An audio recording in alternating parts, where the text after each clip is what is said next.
Today it is almost the poorest country in the world.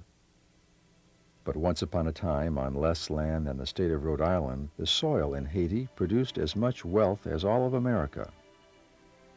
Just before the French Revolution, most of the riches of France came from the north plain of this tiny island. Unfortunately, the French did not pay for this prosperity. The price was 3 to 6 million African men, women, and children. And then one day a man arose who you probably never heard of. He called himself the Black Messiah. When Columbus first saw Haiti in 1492, he called it the Paradise of God and named it Little Spain, or Hispaniola. More mountains than Switzerland, Hispaniola, now Haiti and the Dominican Republic, enjoyed abundant rainfall and lush forests. The Spanish did whatever was necessary to find gold and cruelly exploited the local Arawak Indians. In less than 50 years, almost all 1 million Arawaks were dead. Bishop Bartholomew Las Casas pleaded with the young King Charles V to stop the slaughter. The Indians were dying out too fast, so the Spanish looked to the Portuguese in Africa to supply them with slaves. And that was the beginning of the end for millions of Africans torn from their land and brought to Hispaniola, or Santo Domingo. Incredibly, 25% of all Africans taken as slaves were brought to this tiny island in the Caribbean. But for 200 years, the Spanish had only trouble in Hispaniola. Buccaneers and fierce pirates like Francis L'Ouverture staged raids from Hispaniola and took the treasures of Peru and Mexico from Spanish ships as they passed nearby. So the Spanish gave the western third of Hispaniola to the French in 1697. The French named their part of the island Saint-Domingue, now known as Haiti. The slave trade rapidly increased as the French then brought millions of men, women, and children from Africa. Thousands arrived here daily at Cap Francais, now called Cap Haitien.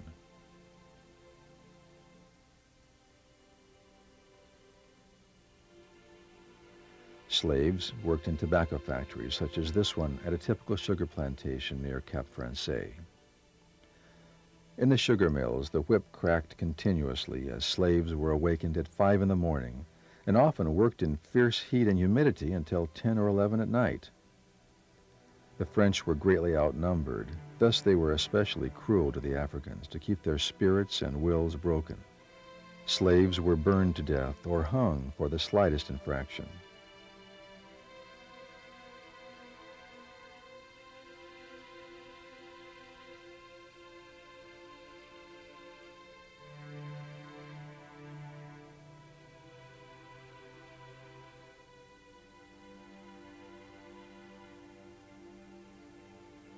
All education, even learning to read the Bible, was strictly forbidden and punishable by the whip.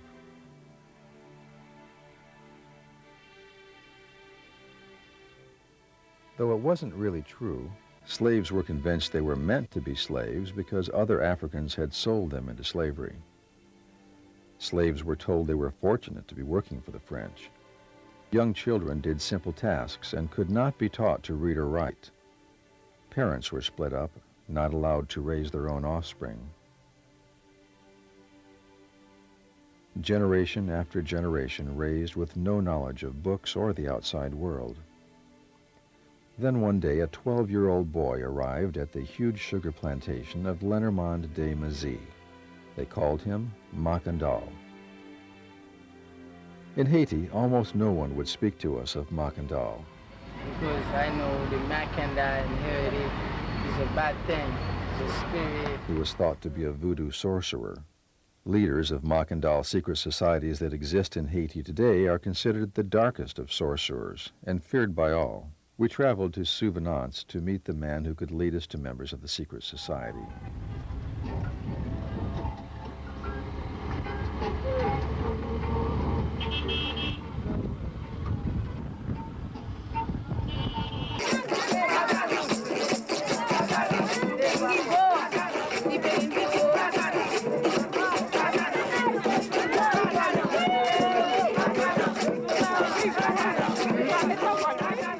Every 7 years, there's a typical gathering in Souvenance, which is one of the most prominent lacous in Haiti.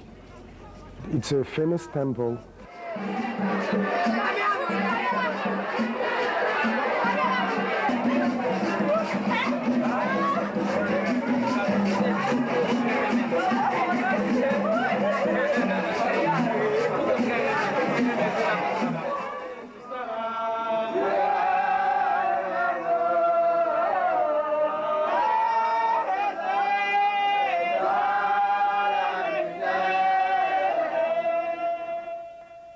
It was a ceremony attended by many of the leaders of secret societies in Gonaives in the central part of Haiti.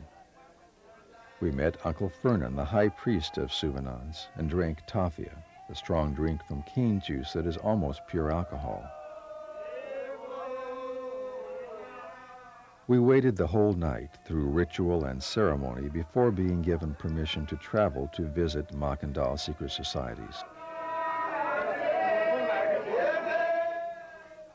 My name is Hans Esselen, and I am born Haitian, 100% pure Haitian, born in Port-au-Prince, but raised all over the country, mostly in the northern part of Haiti.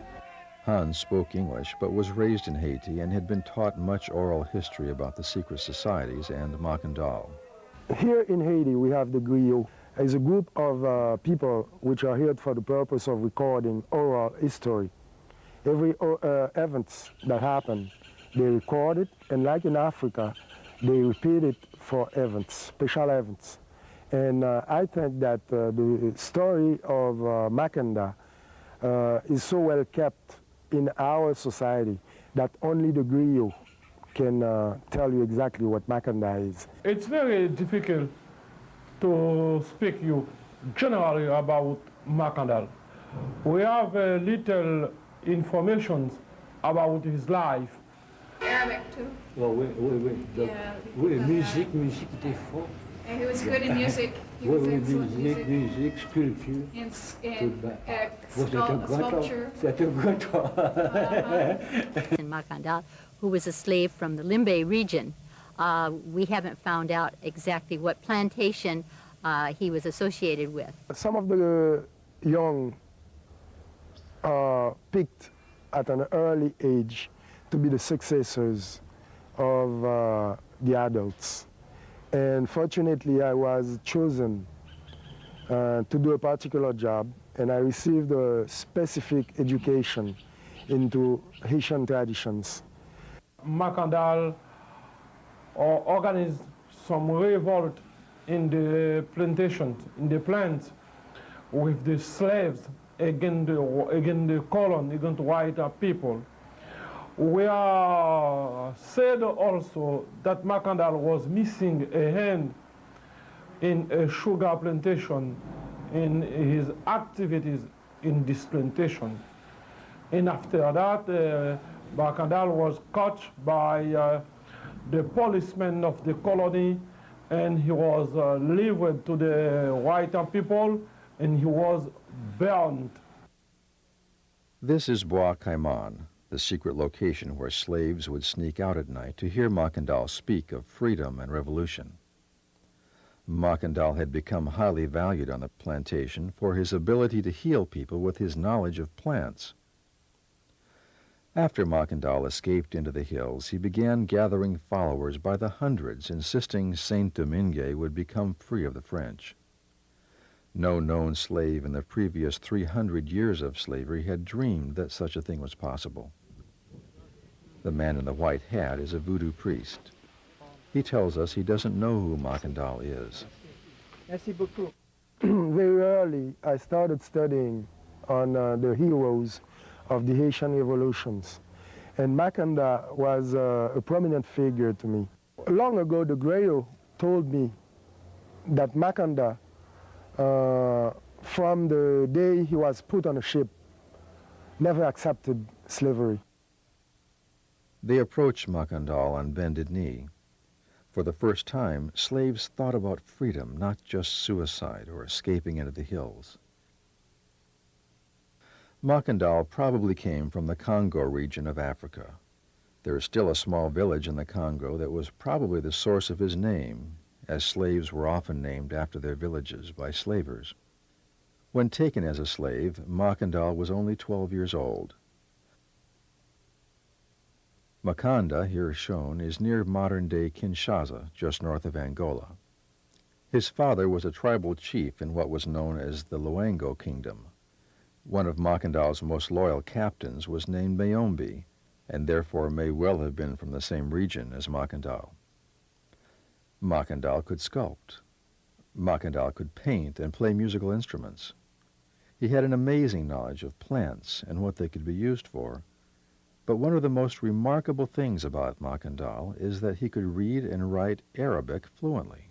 One of the reasons I was so interested in researching Macandal was because he was, as a young boy, highly educated, not the emotional primitive you see in films. He reads and writes Arabic. He's a doctor, sculptor, painter, musician, all at 12 years old. Macandal opens the door to a lost Africa, an Africa becoming literate and wealthy, maybe ahead of Europe, until the Portuguese come for slaves and burn every city to the ground. The Muslims, who sparked the magnificent Renaissance in Europe, had already done so in much of Africa. He's done a lot of research there, so that's how he found out many things. And he also found out that many slaves were Muslims. That there's a part of the slaves that came in who were Muslims, and so Macandal was one of them. Finding an obscure library in Port-au-Prince, we located books and documents from the 1700s. Before the slave trade, Africa was becoming rich from trade with China and India and the Muslims of North Africa. Beautiful cities were being built, universities. Islam was spreading as tribes learned to read the Quran and write in Arabic.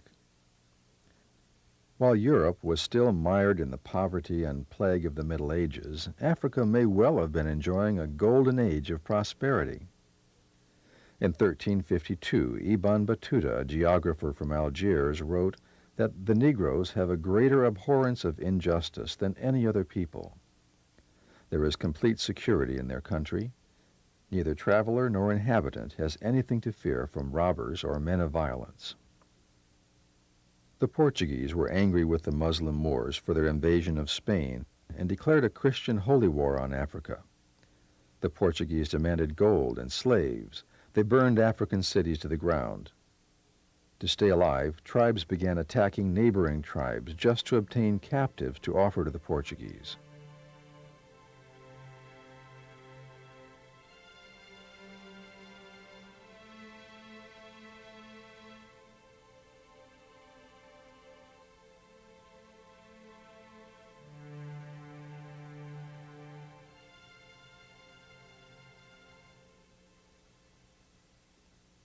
Growth and prosperity stopped as Africans began fighting for their lives as the slave trade consumed the continent.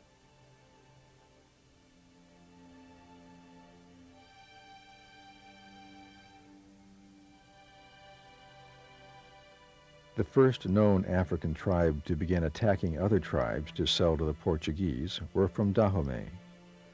Africa became consumed in warfare as tribes became afraid of each other, fighting to avoid their own slavery by joining in the conquest for slaves.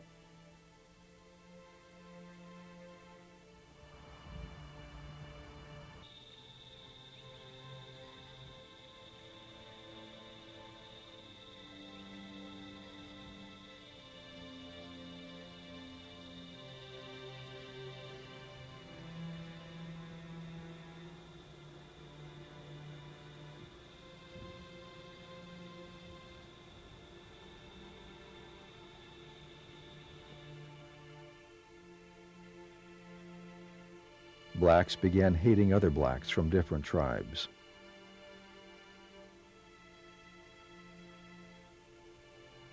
This is an actual photograph taken in the 19th century. Africans lived every day knowing they were being hunted.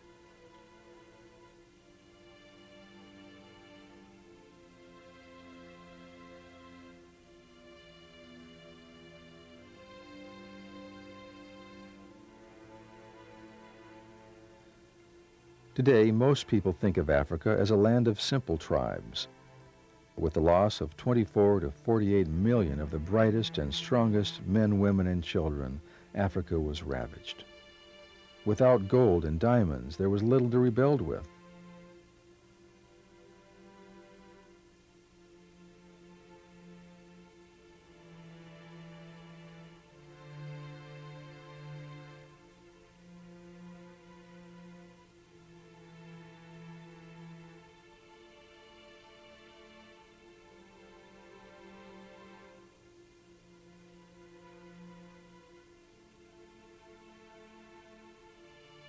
From staging ports like this one, slavers would pick up new captives almost daily.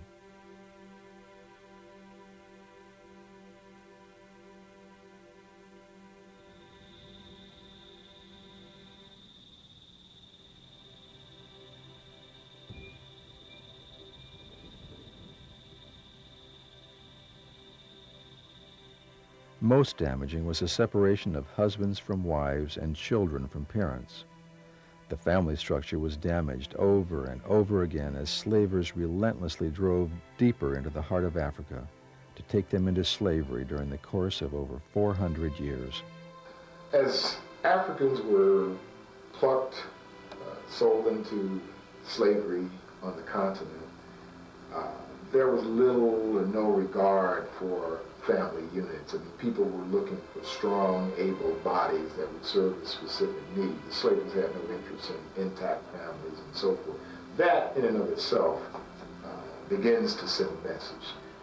And indeed, when people got to the New World, the sale, the disposition of people, family ties, not considered at all.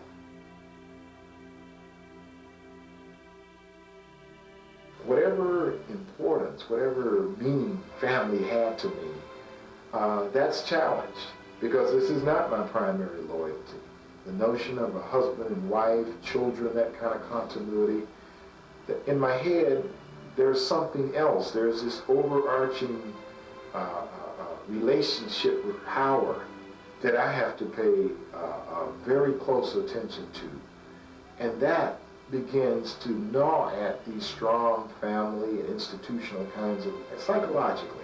I mean, this doesn't happen in a year, 2 years, 3 years, but over time. Macandal was no doubt familiar with Christianity. Perhaps this is why he referred to himself as the Black Messiah. He would tell people that no true God would be lord over people who could do such as this. So Macandal was chained to others and brought to be traded. They first arrived at a warehouse near the docks on the African coast. Then they were stripped naked and inspected. This slave's teeth are being checked.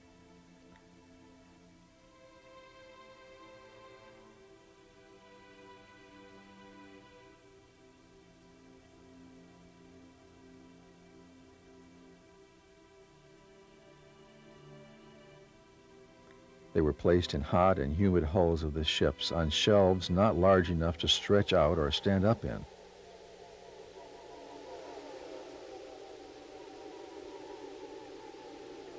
They were forced to lie in their own waste for the journey of 4 to 6 weeks.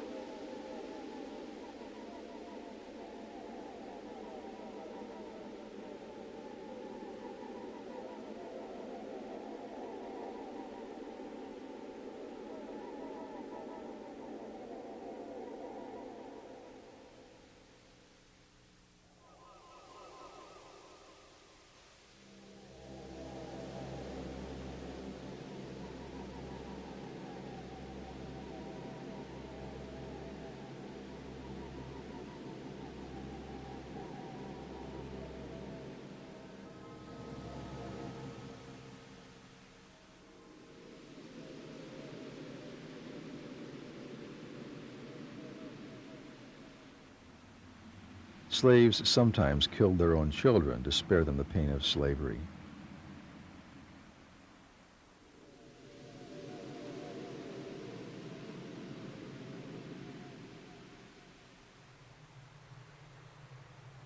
Vast numbers committed suicide.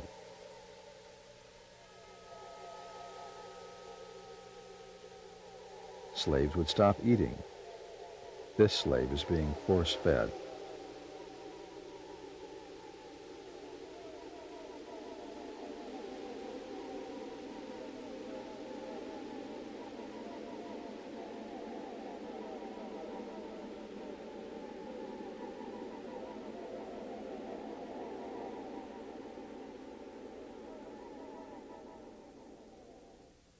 Slaves were made to fear suicide by disfigurement. After a suicide, overseers would cut off arms, ears, and so forth, because the Africans believed they could not go back to Africa as spirits if parts of their body were missing.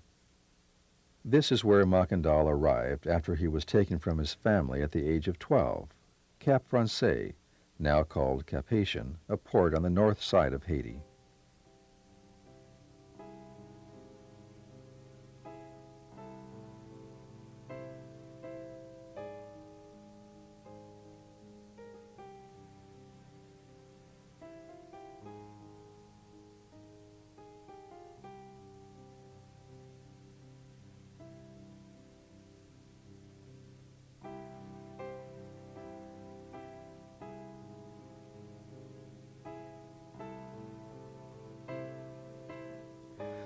It was here at this marketplace where he was sold. This is the place as it looks today, where slaves were inspected and bid on. The French didn't hesitate to kill or torture slaves who resisted. French accountants calculated that it was best to work a field slave to death within 4 to 7 years for maximum profit, before they slowed down or became sick and would have to be cared for.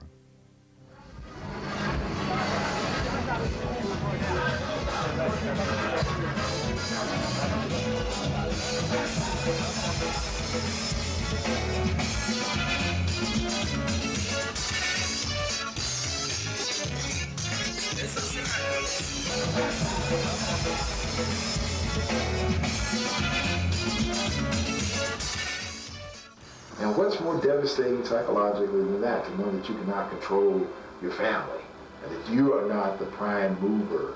The wife is vulnerable, you are vulnerable, children are vulnerable. I mean, this, and it with real cause, not any kind of fantasy. You see it happening around you, again, generationally. And it just seems to extract a heavy duty toll.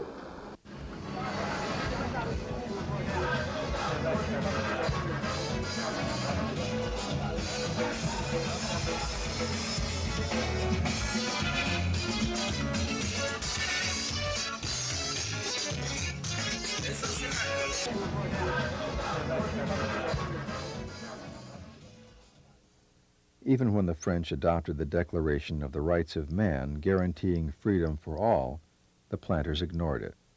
Haiti was just too profitable. After being inspected and bid on at the slave market, Macandal began the long trek to Limbe to work on the plantation of Lenormand de Mazie, the French planter who purchased him.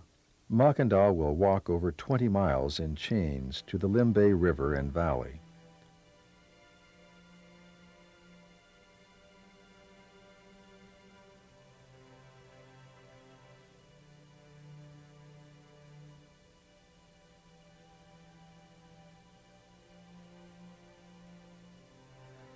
Macandal must walk far beyond the mountains seen in the distance.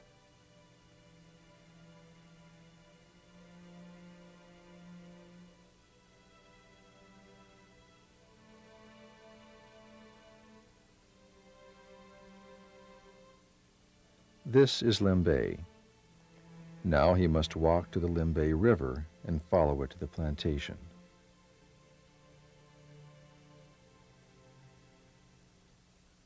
The bodyguards tread lightly and introduce themselves to almost everyone we pass, avoiding any challenges. We had been warned many times not to come to this area. People routinely disappear, and there is much ritual sacrifice. Dead animals are all around us. Our bodyguards are known as executioners. Even with them, we are challenged for being in this area.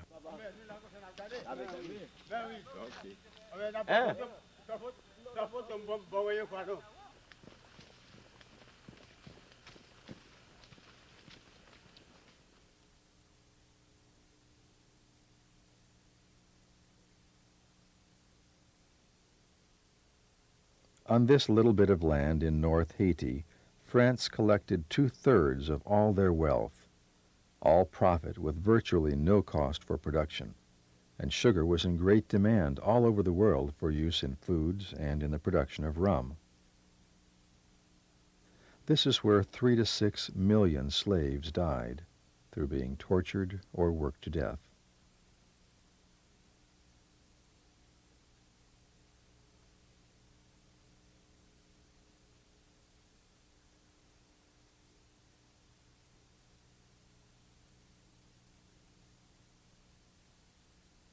After 3 hours of trekking in the July heat, we see the plantation where Macandal was doomed to spend the rest of his brief life. All this while just a few weeks before he had existed in peace and security with a loving family, tribe, and friends in a lush valley with abundant food, water, and resources.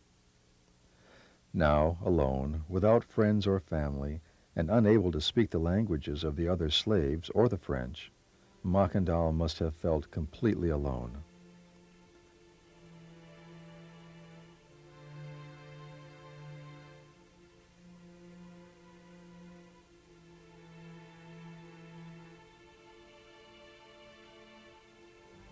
Then we spot it, the far wall of the plantation. Oh, it's still here.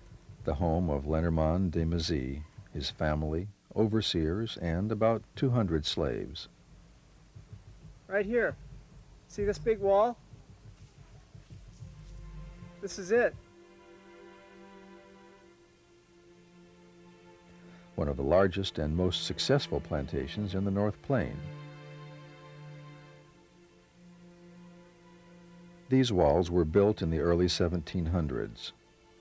When Macandal arrived here as a boy, he soon became known as a healer. He used his vast knowledge of plants to help others. Reportedly, slaves came from all over the colony to be cured. Even the French were amazed and sought his help. The French made sure slaves were kept illiterate and uneducated. There were actual statutes on the books prohibiting education among the slaves, in large part because they felt that reading, writing, this expansion of the world of the slaves, the worldview, could do nothing but harm their interests, that is, a docile, servile workforce. And when he got into the plantation in the north part of Haiti, around Lembe, the owner, the first time he saw him, said that, I definitely will get in trouble with that young guy.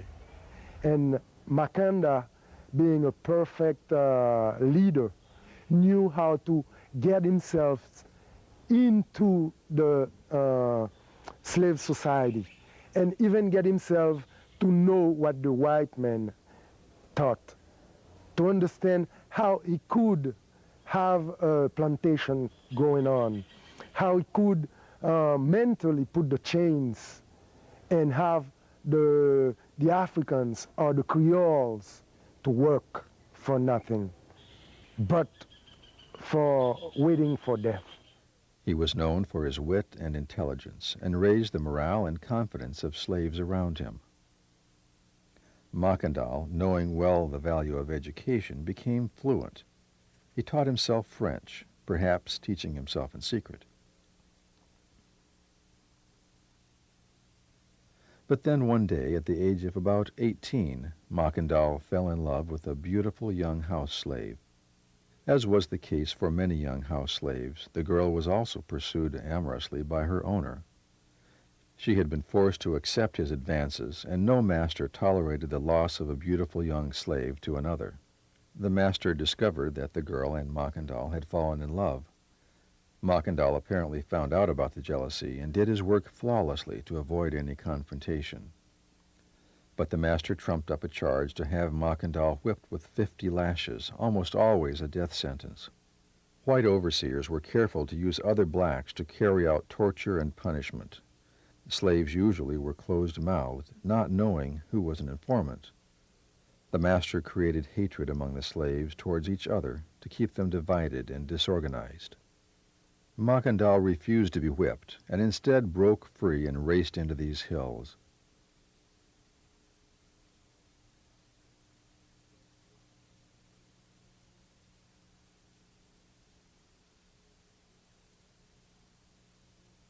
The story says that when Macandal escaped the plantation, all the slaves felt that slavery was done with. And when he got into the mountains, when he became a maroon, after being beaten with 50 slashes, which was a death sentence, he was left in the yard, and the masters thought that he was going to die anyway because nobody could survive that. But with all those physical activities, Macandal grew up to be a giant of 6 feet and something, weighing about 220 or 40 pounds. And wherever he would go, people would feel a presence, not only physical presence, but also a mental presence. And what is preserved with our oral history is that women, not only men, but women would just put themselves on the floor and saying, Macandal, you are the reincarnation or the incarnation of our Savior.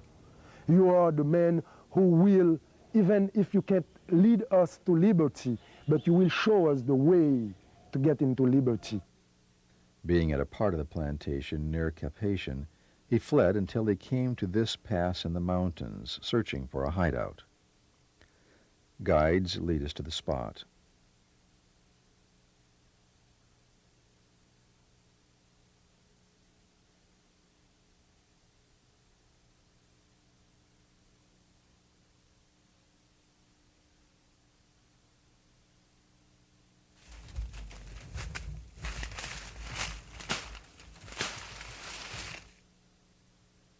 For the next 12 years, Macandal traveled the hills and ravines recruiting slaves for his revolution.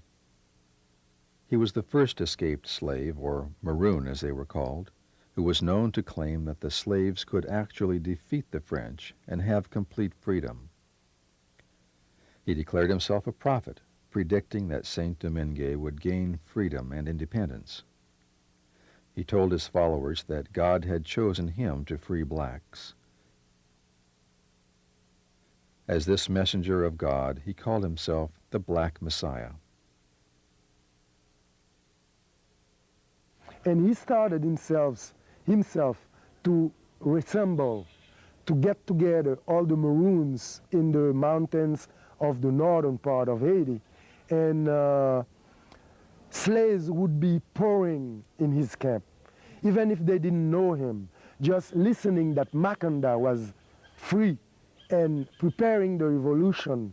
They would bring machetes, they would bring their tools, they would bring their knives, they would even bring their stone arms to Macandal and tell him that whenever he would start the revolution, there would be thousands to follow him. Other escaped slaves were more or less content, but Macandal was a leader. It was not enough to be free himself. His goal was to unite the slaves and make the country theirs with freedom for all. He kept careful written records of those on each and every plantation who were loyal to him.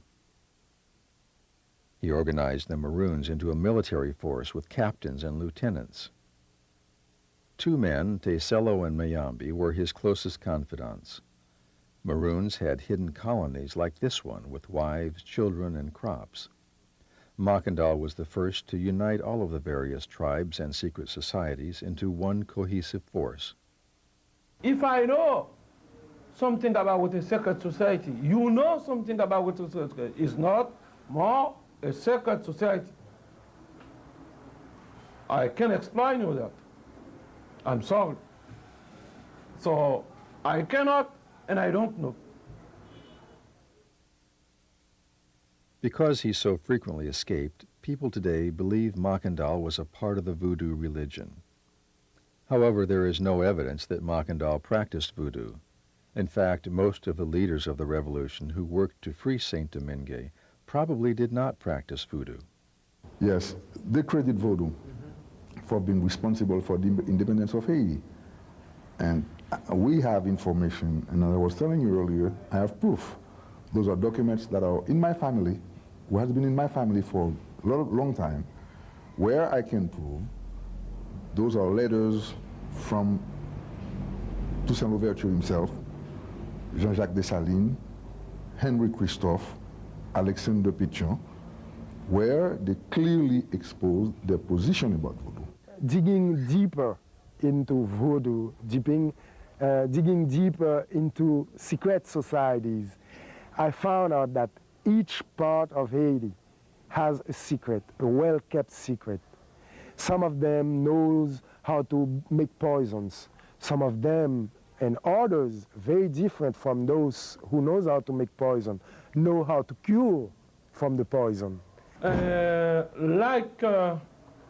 Of many leaders of the revolution, Macandal was a priest of voodoo, means a hunga. You understand that? A priest of voodoo is someone who knows some secret about water, secret about trees, secret about the garden, secret about people, secret about sickness, and so secret also about some material things to take care of some sick people, of some people who had some problem.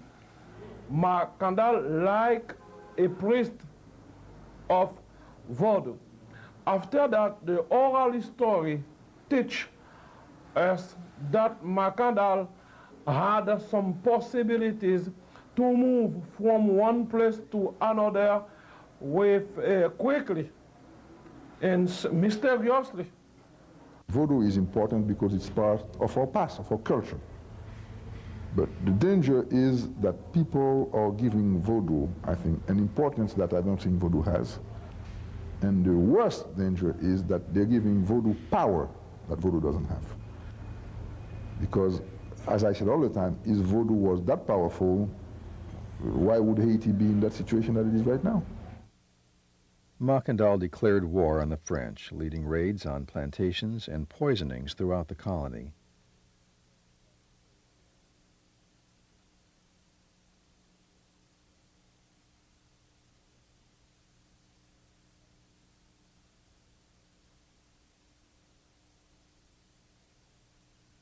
But not everyone would join the revolution. The free blacks and mulattoes had been treated well by certain planters.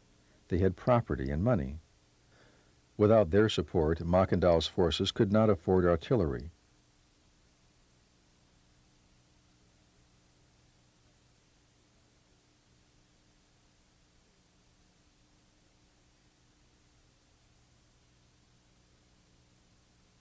So instead of guns, Macandal chose to use poison.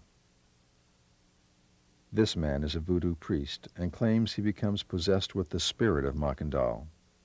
His family is reportedly among the very few still in possession of the oral history. He says that Macandal abandoned Haiti because he could not get the people to unite as one. Both cameras stopped working inside his temple. Yo bay chaque nèg 7 petits roches comme ça et puis bon Dieu 20 août vient arriver et puis 10 fait ici 10 fait ici 10 fait ici 10 fait ici 10 fait pendant esclave pendant ces temps noir mourir esclave a mourir avec bon coup d'armes français au te gagné et puis Macandal pendant dans marronnage là l'aile ouais bataille là trop noir mourir.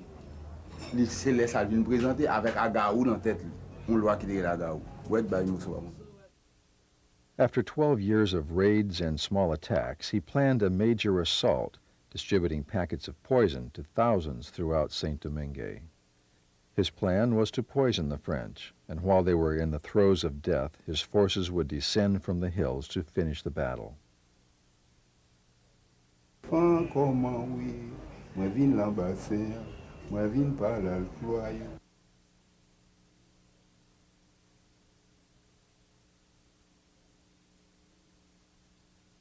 Dans la cour, consigne Marie Vaillant, nous et les loyaux, yo innocents, papa, nous l'emmènons.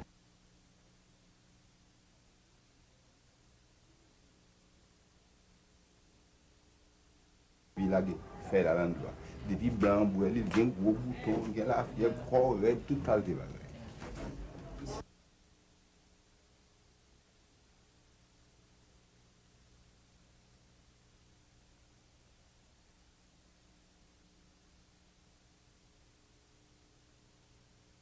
The French fought back by torturing slaves relentlessly for information. And at a dance called Calenda, similar perhaps to this one, held at the Defresne plantation, a slave betrayed Macandal.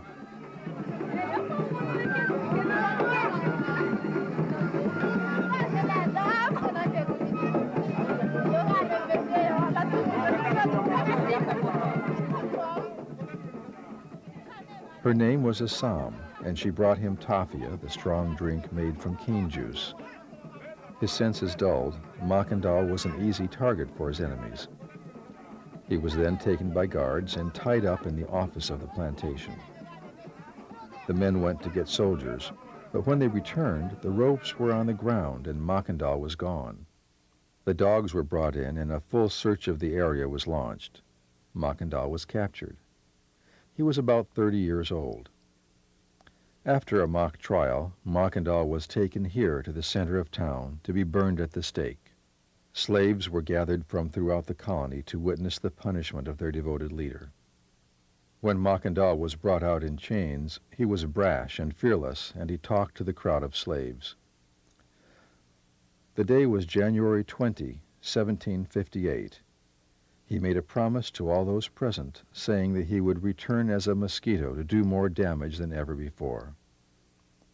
The fire was lit around him, and the flames leapt higher and higher until he was completely engulfed. Then suddenly, with a loud cry, Macandal broke free and leaped out of the fire. The slaves claimed he jumped into the crowd and escaped. The French soldiers claimed they retrieved him and threw him back into the fire. Macandal was never seen again. 33 years later, a voodoo priest by the name of Boukman gathered heads of the secret societies at Bois Caiman, the same place where Macandal drew crowds of slaves. Boukman began the revolution with the same maroon colony Macandal had trained and organized before. This time, all blacks united. In the night of August 14, 1791, Boukman got a great meeting with the principal leader of different groups of mounds in the mountain. The appointment was here. Women, ladies, men, gentlemen, here, together, to sing, to pray God in the same language. I can tell you it was for the first time black people from different African tribes were together to dance, to sing, and pray the same God in the same language for the first time. Before, no. After, no. Because you can see that until now, black American people, Africa, is not possible to be together. It's our mind problem. We cannot be together. We have not a problem. We have not to be together against other people, against white people or yellow people. We have to be together at first as black people, as people who have the same root, the same origin, the same story, and the same future.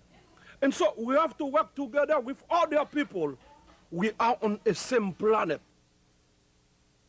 We cut Macandal, so nothing can happen after Macandal. And that's where they made a big mistake. Because after Macandal, as we know in his story, we had Boukman, We had Toussaint L'Ouverture. We had then Dessalines, Christophe, Capua, Peon, Gaba, Yayu, and all those prominent figures in Haitian history who kept bringing the fight for liberty. And Macandal being the screenplay, we can say, of an experiment, the slave society failed when they thought that by killing or destroying Macandal right here in the place of Cape Haitian and putting him on fire, they would destroy all mentality of revolt. Napoleon sent all the troops he could spare, but the black troops were more disciplined and finally defeated the French. It was the first and only successful revolution by black slaves.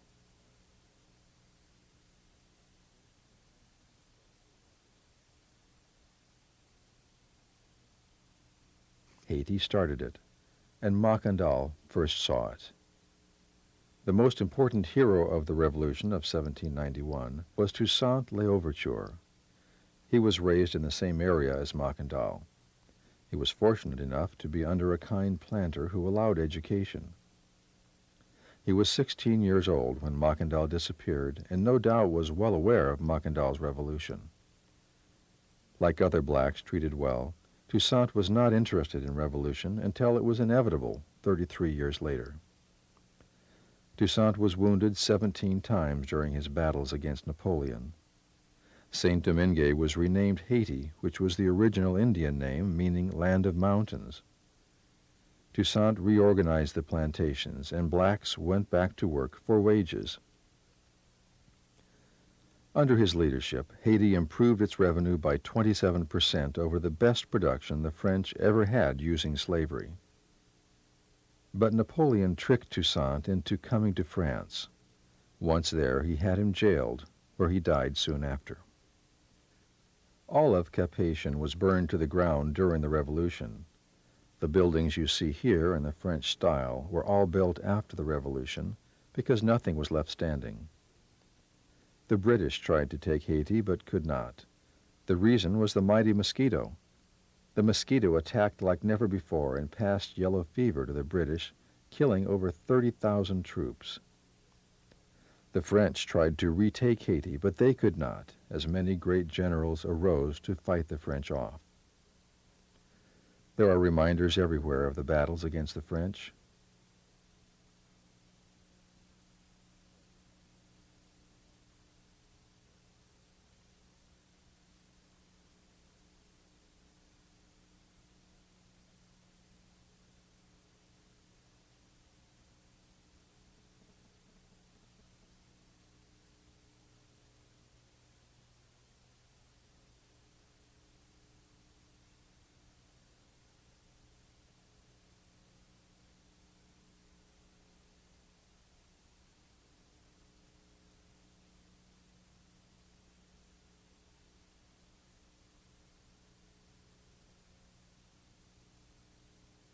Remains from plantations. What has happened to Haiti since the Revolution?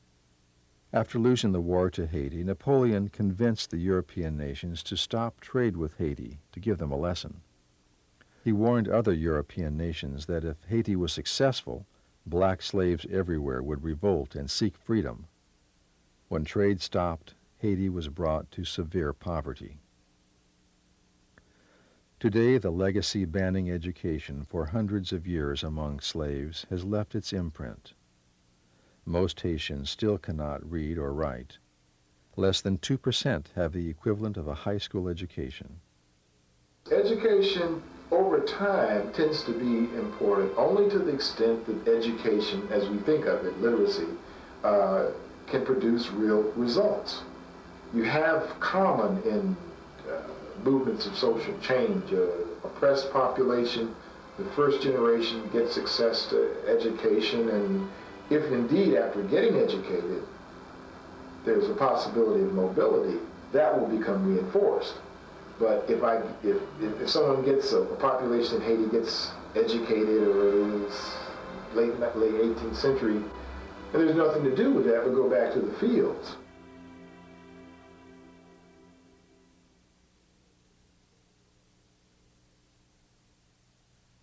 I would say that the economic situation has fostered the current family structure. Okay, and that if things were different, you'd have a different family structure. If there was more economic stability and security and people could make a reliable living, the current situation fragments families. There were some studies done at that time in Chicago, and it should come as no surprise, but the black mothers had identical aspirations for their children, as did white middle-class mothers. They wanted their children to learn, and they wanted them to succeed. The difference was that they didn't know how to help the child.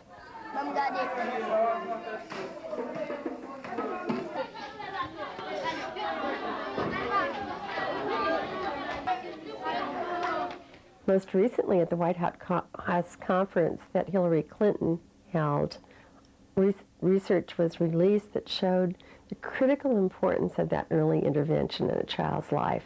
In the first months of life, talking to the child, stimulating their brain synapses.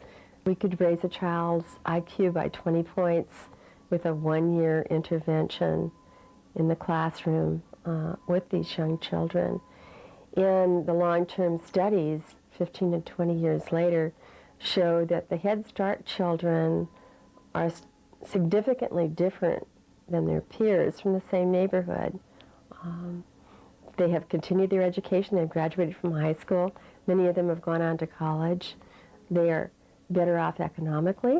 They have a better family life, a more stable family life, and have been more successful in life, at least the way we define it, than children who did not have that Head Start experience. If you pitch a tent anywhere in the countryside, everyone comes to learn.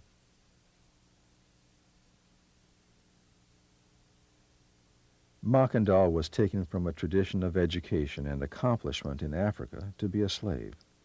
He was supposed to be worked to death in 4 to 7 years in a land now called Haiti. He gained his freedom, but would not accept it. Instead, he insisted everyone be free. Most people do not know that without the Haitian Revolution, Napoleon probably would have never given up the middle part of America, sold as a Louisiana Purchase. What Macandal started actually changed the world, yet his story was virtually lost.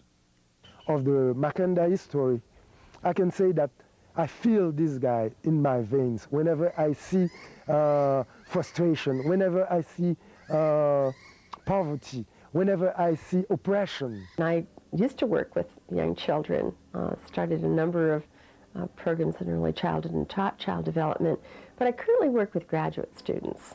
And what I see in terms of long-term effects is that these graduate students have had lowered expectations of them from the time they first entered school. Nobody thought they could do it. Nobody gave them the attaboys. So when I say to a black graduate student, you can be a scholar and a researcher, they look at me with surprise. No one had ever said that they could learn. And if given the proper stimulation and the proper kind of educational environment, they bloom and, of course, are extremely successful. Macandal brought in all those little revolutions at an early stage and was the leader, the main figure of the Haitian independence.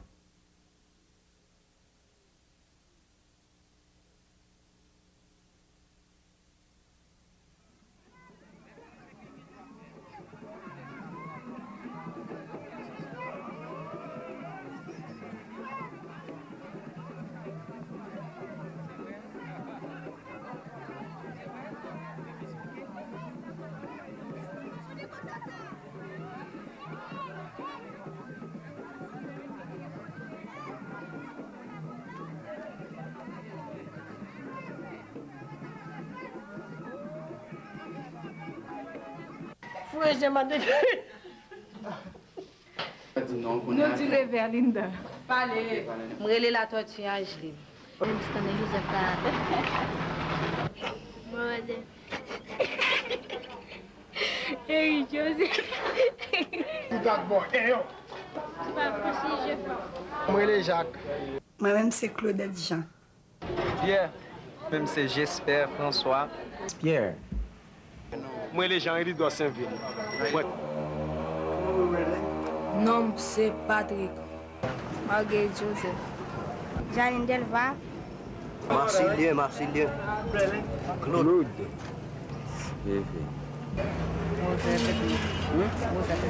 My name is Fred Lee. Okay, I'm Gary. My name is Romeo. Andre. John Eddy. Je ne pas pensé pour il y a pas de genre quand on a frappé. Je ne pas pensé pour ce nègre qui va exécuter. Jean-Baptiste Pierre. Louis. Oh man. Rosmelia Pierre. Sylvia Mibel. Nadesh. Martin. Plus was.